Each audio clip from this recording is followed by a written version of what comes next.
Now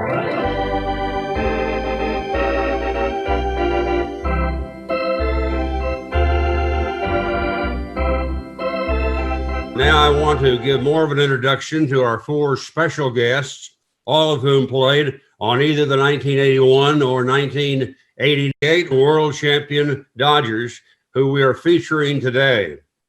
In alphabetical order, he was the tri-MVP of the 1981 World Series, a six-time National League All-Star, Ron Cey. Thank you very much, Ross. Glad to be here. A catcher for 24 seasons in the major leagues. He was the MVP of the 1983 World Series with the Orioles and caught the final pitch of the 1988 World Series for the Dodgers. Rick Dempsey. Thank you, Ross. When asked to substitute for Kirk Gibson, he became one of the heroes of the 1988 World Series, later was a coach for the 2002 World Champion Angels. Mickey Hatcher. Welcome to be here, Ross. Thank you, sir. And this man played on both the 1981 and 1988 World Championship Dodger teams. I think he had the most important hit of 1988. He later managed the Angels to their only world title in 2002. Mike Scioscia. Ross, great to be with you. Thank you, guys. Here's the first question to you. When I mention this man, Tommy Lasorda, what comes to mind? Ron? Pasta and a lot of it. Listen, I grew up with Tommy. I met him in 1968, and I don't think I have time enough to tell you all the things that come to mind. You know, I think his best skill was identifying player talent. And he had a nucleus of players when he was in the minor leagues managing that he put his arms around of. And essentially they became the nucleus of the team once we all graduated to the majors in 1973. And that was Tommy's first year of being the third base coach. And, you know, because he had invested so much in us, you know, we really became family. And we just had a great time both on and off the field. We did a lot of things. I mean, all of these guys can tell you that he knows the names of all their family members, every single one of them, nieces, uncles, aunts, kids, whatever, it didn't matter. He knew it.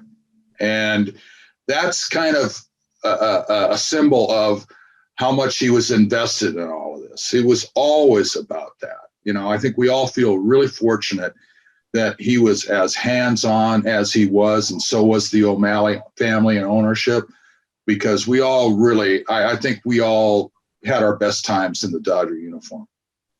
And Tommy was a major part of that. Rick? Ross, I'll tell you, I came to the Dodgers late in my career. I played for probably three of the most popular managers in baseball at the time that I came into the big leagues since 1969. Billy Martin was really, really a tough guy to play for. And, you know, he liked to hang out a lot with the players and everything, but he demanded 100% from his players on the field. And if he thought you were slacking at all, he could rip into you. Earl Weaver was tough. Earl Weaver would beat you down. He was his approach to managing was the negative, to tell you what you couldn't do. And you had to go out and prove him wrong. So Earl Weaver was very tough. But coming to the Dodgers late in my career and to get a manager like Tommy, he was so much fun to play for. You give 100%, he never gave up on you. And that's what I appreciate. He was, you know, Ron Cey knows him from the ground up. He's out of his early big league days with Tommy, so he knows a lot more about him than I do. But all I know is what a great motivator he was. I've said it before, a speaker and somebody who could get you fired up for a ball game. This guy was so good, there is no doubt in my mind he is on his way to heaven. He could talk the devil out of hell. He was so good. And he might be up in heaven by the time we get there, you know. And so, I mean, it was just a lot of fun. 1988 was exactly what I needed to be with an organization like the Los Angeles Dodgers. Had a chance to play with Mike. We shared some duties a little bit. I got to play once in a while against the lefties, and I knew I had, along with Tommy Lasorda, I got to give Mike some credit, because I told people before, I said, you watch this guy, I'll find a way to win the World Series. And he did with the Angels. And he just kind of followed in the footsteps on his own great managers. So Tommy was great, and he spurred a lot of good ball players in so doing. Mickey? Tommy was a great mentor and a great friend. And, you know, Ron say, and Dempsey couldn't say it any better. Michael say the same thing. He was just a great person to play for. He motivated you. He made you better than what you were. But it wasn't only what Tommy did on the field, it's what he did off the field. This guy loved to speak. He loved to motivate. You know, the servicemen that he spoke to, and the police, and all these things, that these charities that he did. Any player had a kid that was doing a charity event at their school, whether it was elementary or high school, Tommy would show up and help raise money. He was so involved with his players, the families. He knew everybody, and he was just the best.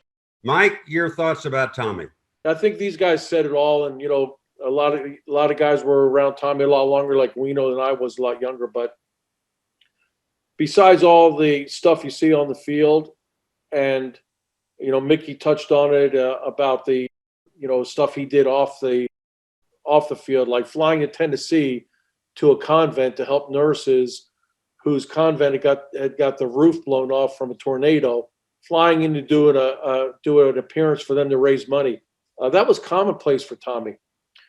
One thing I remember and take away from Tommy is he was the most competitive person I have ever met in my life, hands down. And we all get to meet a lot of competitive people.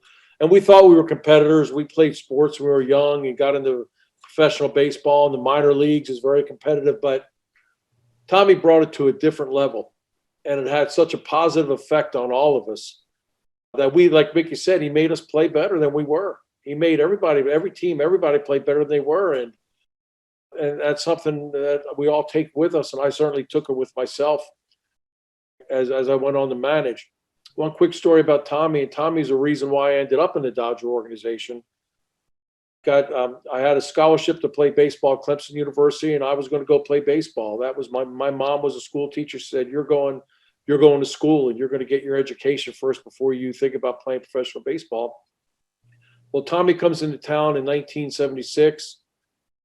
Dodgers, he's still a third base coach. The Dodgers are playing Phillies, and Guino, you know how nice Veterans Stadium was to play in it. I mean, yeah.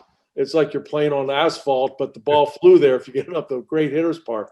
So we go out to practice early at 2 o'clock at the early workout. And Tommy calls my house, picks me up. Nobody's home. He picks me up at 1 o'clock. We go down to the stadium. I get a uniform on. It's happening really quick. We go out to work out. The next day, he had talked to me. He had sold the Dodgers like nobody's business. I was ready to pay the Dodgers to sign after the workout. I said, what do I have to pay to do this? It's unbelievable. You know, Guino's there, Garvey and Reggie Smith. All the guys are coming over. Dusty Baker gives me a pair of shoes. You know, all the guys drove there telling me, you know, you have to sign. And the next day I'm on a plane to Walla Walla, Washington to play my first professional game. And my mom cried all night. She didn't want me to sign. I said, Mom, I really want to do this. So I go off, and Tommy knew what a tough decision it was for me to give up the scholarship and how tough it was on my mom. About a week later, she gets a handwritten note from Tommy Lasorda, who's a third base coach, just telling her, Mrs. Scioscia, we're very happy to have Mike. We're going to give him every opportunity to be the best he can be, and we'll make sure that he gets the opportunity to be the player that he wants to be.